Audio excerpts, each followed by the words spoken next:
as we continue on. It's 10:18 a.m. Friday, June 20th, 2025.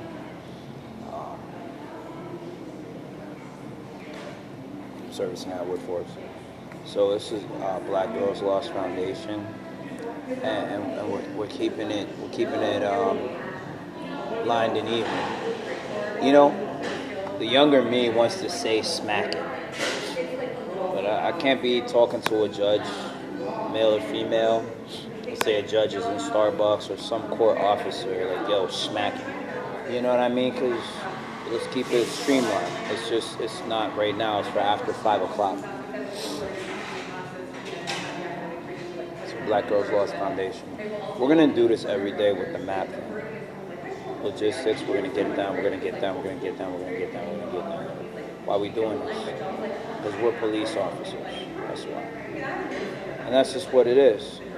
You could reject us in your mind, but in our mind, we're not rejected. Maybe by you, but we see past you to the people that accept who we are. You got it? Let's do the math. Okay? Guys, number one, are territorial. Even I myself am territorial. Thus far in these shows, you have not seen the territorial part of me. Actually, since I've been here in Pittsburgh for the past 3 days, you don't see the territorial part of me. You see the territorial part of me when I'm walking with, somebody that I'm dating. Probably not, really. Like when I'm dating, I'm easy going. I don't even care. Okay? Whenever I'm actually going steady, that's when it gets a little bit more. Now you see the humanity. You see that I'm more like you than you think that I'm superhuman. Alright? I'm superior in some ways, but I'm not superhuman. I don't believe anybody is. Now when I'm locked in with a female, then you see it, you know what I mean? But, we work on these things, alright? Now we already established this part. This is a part that now we're really ingraining in us, and it's already ingrained in me. It's just like, I gotta tell these failures of understanding that you're not ungraining what's ingrained. You can't ungrain what's already ingrained, okay?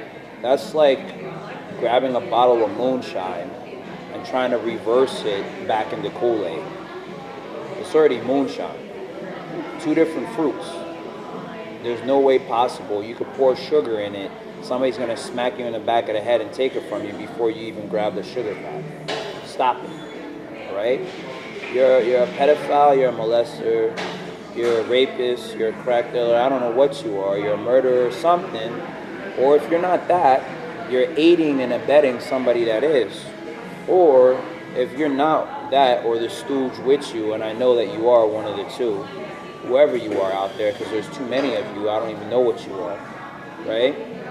You're just somebody who can't stand the ego problem that you have with yourself and you don't want to fix it. Get it out of here. What's wrong with your ego, man? Okay, I see, all right? If some guy is looking at your girlfriend, it's like some guy looking at my girlfriend. If I'm looking at your girlfriend, it's like you looking at my girlfriend. But if the guy is doing his job and your girlfriend is looking at me, well then, that's your problem. And you know what that is?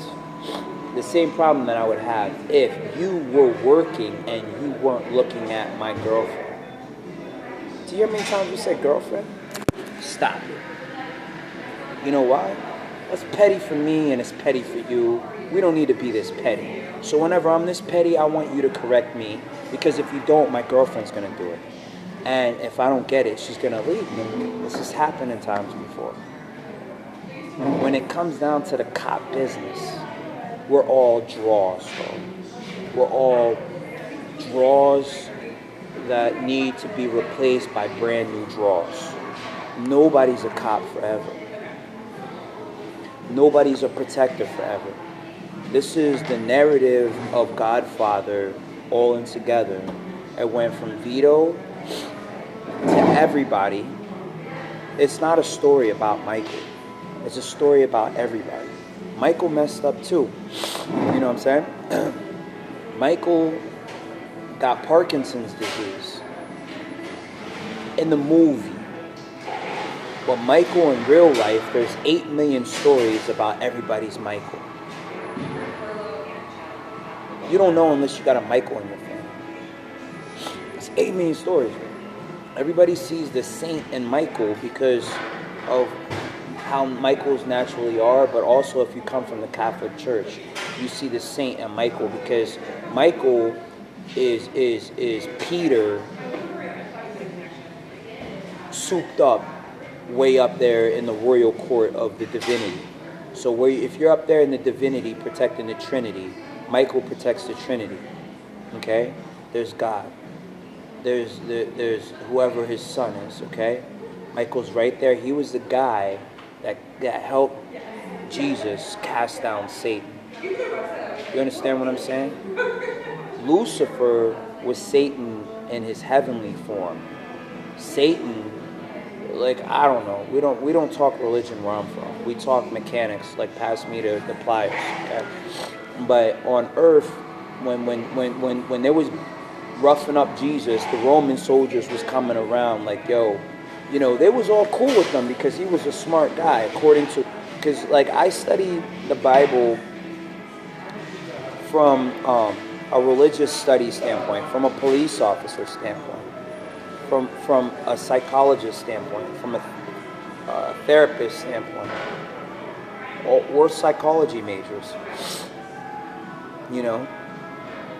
So, you know, Peter, you know, he wasn't afraid of the Roman soldiers. So if he was alive in this time, he wouldn't be afraid of the police, right? But not only that, Peter was from Judea. He was from Judea, Peter. You don't have to read into it. You know he was from Judea. If he's that bad, he's going to grab a sword and chop it off faster than a Roman soldier could protect his ear. And they're trained in the art of sword. He's not afraid of the consequences.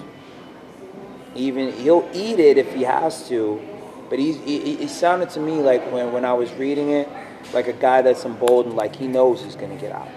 He's from Judea. Okay? I don't care where he's from the blood. Alright? Michael was like that, dog. I don't know, nobody knows what happened. We just all know that in the beginning it was paradise, and then somebody wanted to be bigger than God.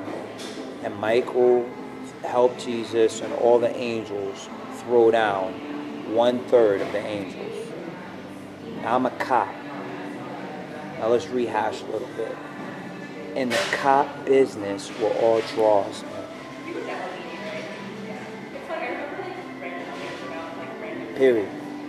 You don't know what life is like as a man until you're wrestling on your knees with another guy on the sidewalk, and your jeans start off normal, but then the kneecaps end up looking like these.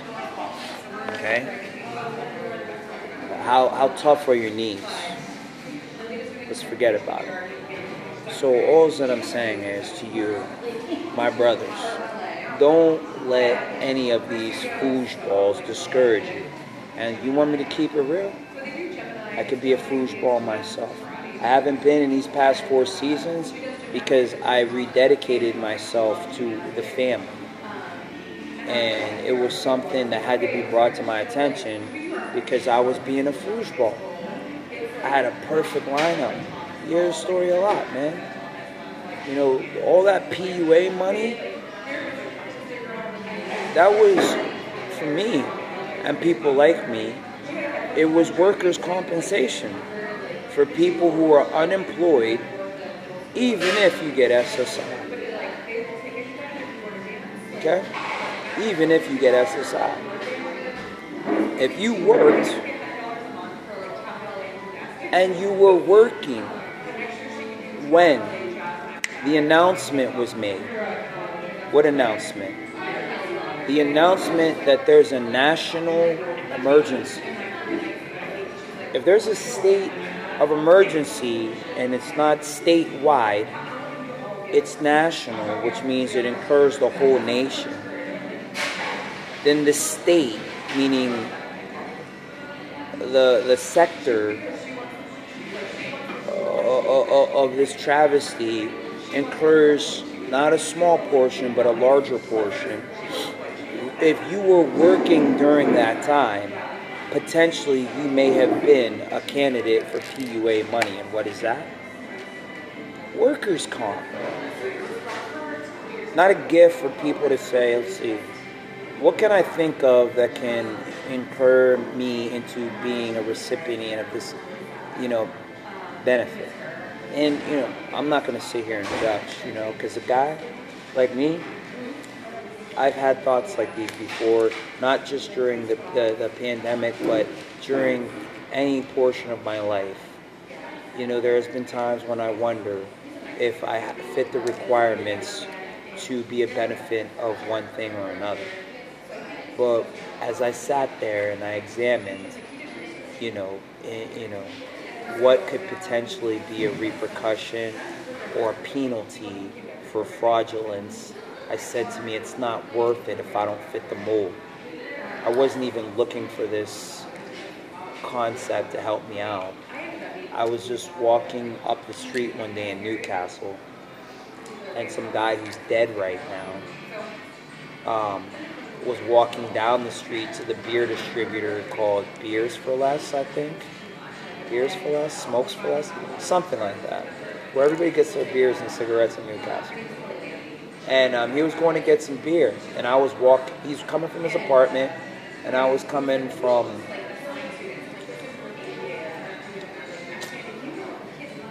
downtown.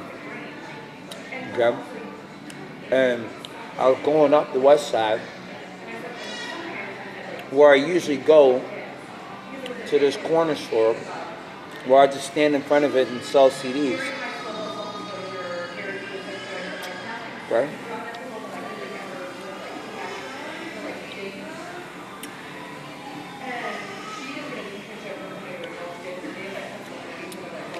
I says to him, you listen to hip hop. Always the same line for so many years, for like 8 years straight, same line. You listen to hip hop. Not really, but yeah, why? Well, I'm an artist. Oh, okay. Give it to me. Do you want to hear it? No, not really. But you want to make some money. I'm going to the beer distributor. If you help me carry this 6-pack or this 12-pack, this 24-pack back to my apartment,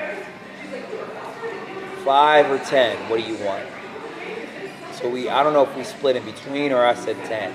I'm pretty sure I said 10 because, you want me to walk backwards and then turn around and walk upwards. And the hills is like a steady incline. It's not like totally Fifth Avenue, but it's steady. We're going to go 10. All right, 10 it is. And in fact, now that I think about it, that's exactly what it was. She's like, I'll give you $10 if you just help me carry this beer. Because I want to drink it with my roommate. And his roommate was like a Casanova guy. He had a Japanese Kamado, whatever they call it, the robe. And I got it out of him, dog. I totally finessed it out of him. I didn't finesse it, I influenced it from him. Okay? I'm like, dude, come on, man. For what? He was there, he had to do it himself. He was a heavy little chubby, could be a hubby. I'm not trying to critique somebody who's dead. His mother should have swallowed. I just have to say that for the United States government. His mother should have swallowed. There you go, I said it twice. And I'll tell you why later. Okay? So he says, I already said it. So I said, all right, cool, agreed. So now, in my mind, you don't want to buy a CD. So I have a couple left. This is only going to take approximately 35, 40 minutes. So we walk to the beer distributor. He pays for his beer. I carry it for him because he had some things he had to carry. And, I was the mule that day. I have no problem being a mule. Just as long as you don't call me that, everybody, come on, man. Life is work. So we get to his apartment, and this guy tells me, because I'm asking him something. I totally forget what I was asking him. Because he starts talking the talk, and I'm like, yo, you sound pretty much like an accountant that could be an accountant, but you're not an accountant. Okay? So, at some point, he mentions, like, PUA. Oh, yeah, I totally remember. So I start asking him about the stimulus check, because, it's so funny. Like, you know, I have a way of being nonchalant. It's the Italian part of me. Latino, Italian, I don't care what you call it. Let's just eat the sandwich and keep going.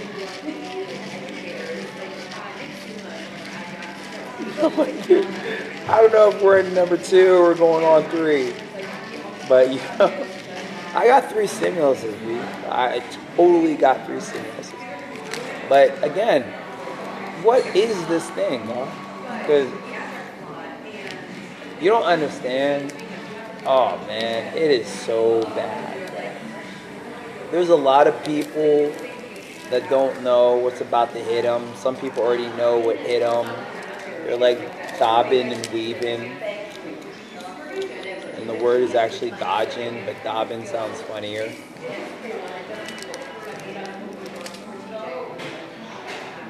The stimulus was not supposed to be for everybody. Like, number 1 and 2 is cool. You got it. For 3, come on now, man. And the peculiar part is there's so many people that got more than that, and they're still trying to go for number 8 and 9.